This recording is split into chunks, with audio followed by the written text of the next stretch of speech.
두 마음을 함께 사용하라. 길이 길 떠나는 여행자를 보고 말했습니다.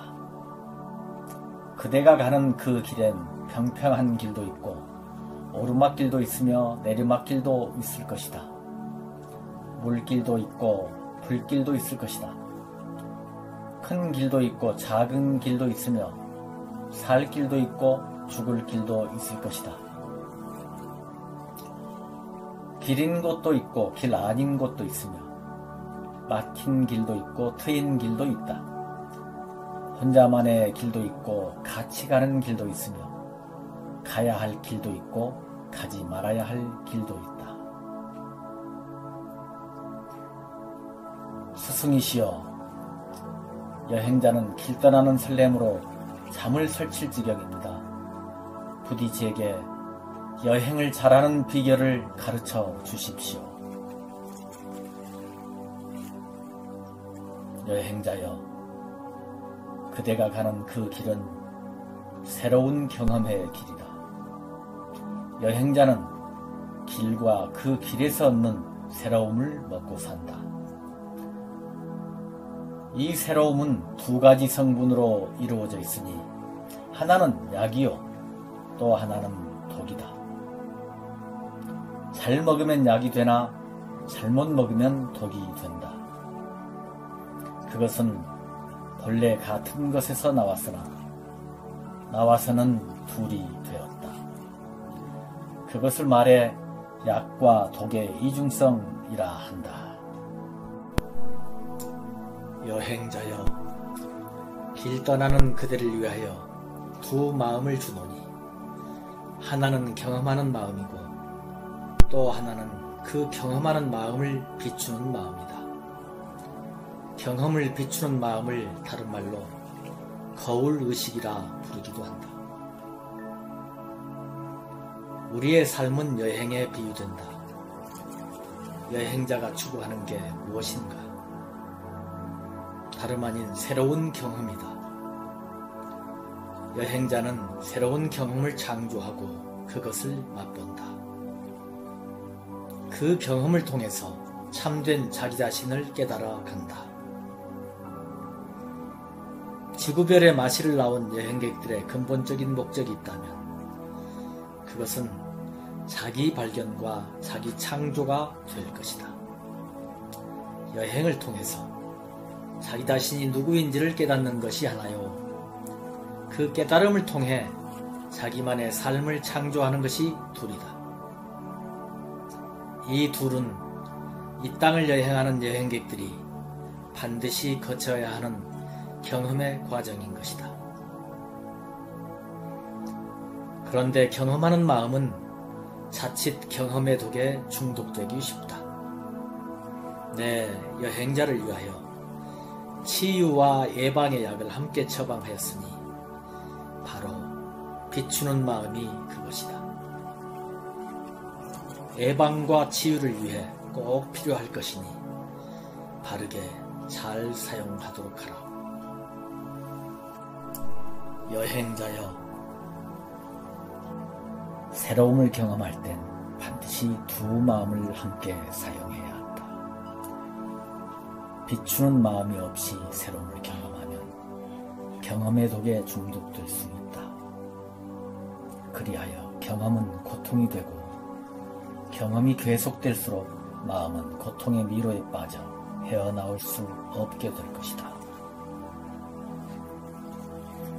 길 가는 내내 여행자는 그 고통의 바다에서 헤엄친다. 집착의 독에 중독된 여행자는 이고등락이라는 마음의 법칙에서 벗어나지 못하게 된다. 고통을 여의려는 마음이 하나요, 즐거움을 얻으려는 마음이 또 하나라는 말이다. 이 마음의 법칙에 한번 중독되면 영원히 희노애락의 널뛰기에서 뛰어내릴 수 없게 될 것이다.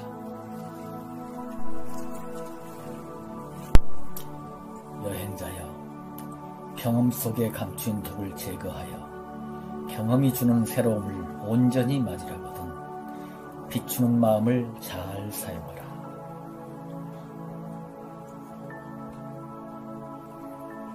오 스승님, 경험도 하기 전에 그것을 어떻게 비춘다는 말씀입니까? 그 비법을 제게 말씀해 주소서.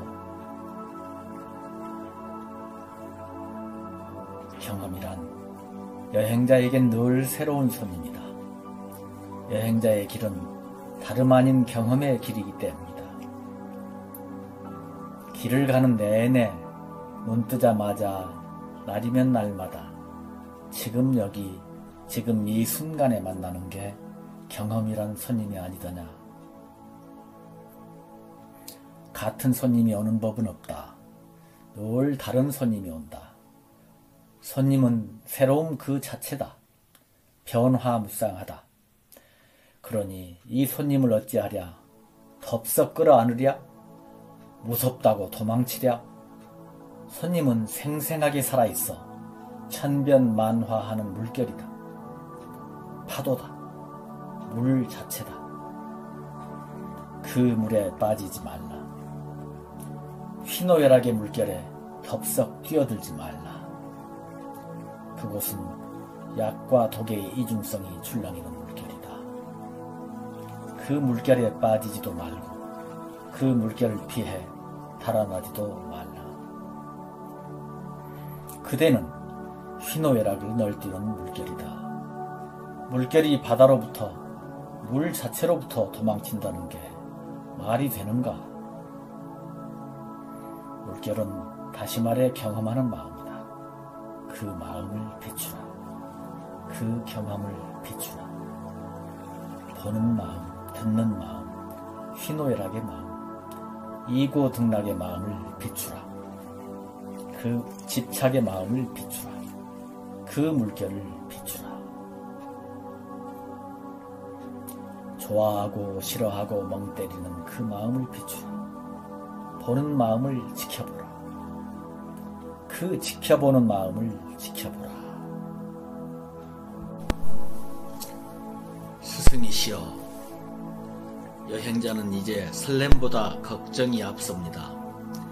경험하는 마음, 보는 마음, 듣는 마음은 알겠는데 그 경험하는 마음을 비추는 마음은 아직 잘 모르겠습니다.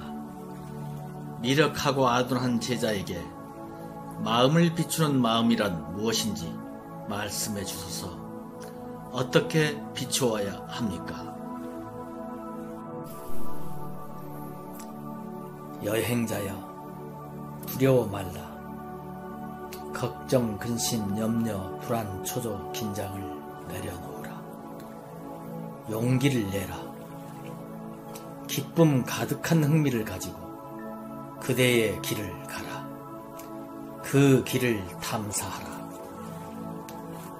삶은 사랑과 연민과 기쁨과 평정이 넘실대는 드넓은 바다 같은 것. 그대가 바로 그 바다이다. 바다가 파도를 두려워한다는 게 말이 되는가? 그대는 물의 본성을 가진 바다이다. 파도처럼 일렁이는 경험을 항해하는 바다의 유영자이다. 무엇을 두려워하는가? 그대에게는 본래 두 마음이 있다. 하나는 길을 묻고 길을 가고 길을 경험하는 마음이다. 또 하나는 그 모든 길의 여정을 환하게 비추어주는 등불과 같이 지켜보는 마음이다. 등불이 밝게 켜있지 않으면 길을 잃고 헤매게 될 것이다. 길 가는 자가 누구인지, 어디로 가야 할지, 어떻게 가야 할지도 모르고 천방지축 날뛰기만 한다면 그걸 어찌 여행이라 하겠는가? 방향 감각도 의미도 없이 다른 사람들보다 더 빨리, 더 많이, 더 높이 뛰고 달리고 경쟁하고 이기고 소유한데도 그 경험의 의미가 무엇인지도 모르고 그 경험을 하는 이가 누구인지도 모른 데서야 그걸 어찌 여행이라 하겠는가? 여행자여, 그대는 이렇게 보라. 그대는 축구할 때 쓰는 두 가지 전술을 들어본 적이 있을 것이다. 대인 방어가 그 하나요, 지역 방어가 다른 하나다. 그대는 수비수가 공격수를 방어할 때처럼 비추어 보라. 경험이란 손님은 시시각각 시도 때도 없이 물밀듯이 쇄도해 들어온다. 그 오시는 손님을 맞아들이는 한 가지 방법은 한 분 한 분을 일일이 따로따로 알아차리는 것이다. 손님을 직접 즉각 알아차리라. 어느 한 손님도 선택하거나 차별하지 말고 각각의 낱낱의 경험을 놓치지 말고 알아차려야 한다. 손님의 일거일동을 밝게 알아차리라. 대인 방어를 위해서는 현미경이나 탐조 등이 필요할 것이다. 개미 한 마리, 티끌 하나도 이 탐조의 빛을 피할 수 없을 것이다. 또 한 가지는 지역 방어처럼 전체적으로 한꺼번에 통째로 알아차리는 것이다. 보라, 공격수의 기법은 현란하고 조직적이고 생생하여 대인 방어의 틈새를 순식간에 파고들지 않는가? 그러니 이럴 때는 지역 방어, 나아가 전체 방어, 다시 말해 통째로 비추는 전술을 쓰는 게 더 효과적일 것이다. 이런 목적으로 쓰는 것이 망원경과 경기장을 통째로 비추어주는 조명등이다. 깜깜한 야밤의 경기장도 조명등의 밝은 빛에 다 드러난다. 순간순간 놓치는 공격수의 전술과 기여는 있을지 모르나 경기 전체를 막힘없이 확 트인 시공으로 보는 데는 이보다 더 좋을 수 없을 것이다. 사실 경험이라는 손님은 개별로, 낱낱으로, 종류별로 분리될 수가 없다. 그것들은 통째로 한꺼번에 넝쿨째 굴러 들어온다. 그러니 지역방어, 전체 방어를 기본으로 하고 대인방어, 전술은 부분적으로 꼭 필요할 때만 가려 쓰는 게 좋다. 스승님의 사랑이 느껴집니다. 갈급한 여행자의 마음이 생수 한 모금을 마신 듯 환해졌습니다. 여행자를 붙들고 있었던 과거의 기억도, 아직 오지 않은 미래에 대한 불안도 더 이상 제 갈 길을 막지 못할 것입니다. 여행자에게 오는 경험을 두려워하지 않겠습니다. 여행자의 길의 여정이란 경험 그 자체이기 때문입니다. 용기를 내어 나의 길을 가겠습니다.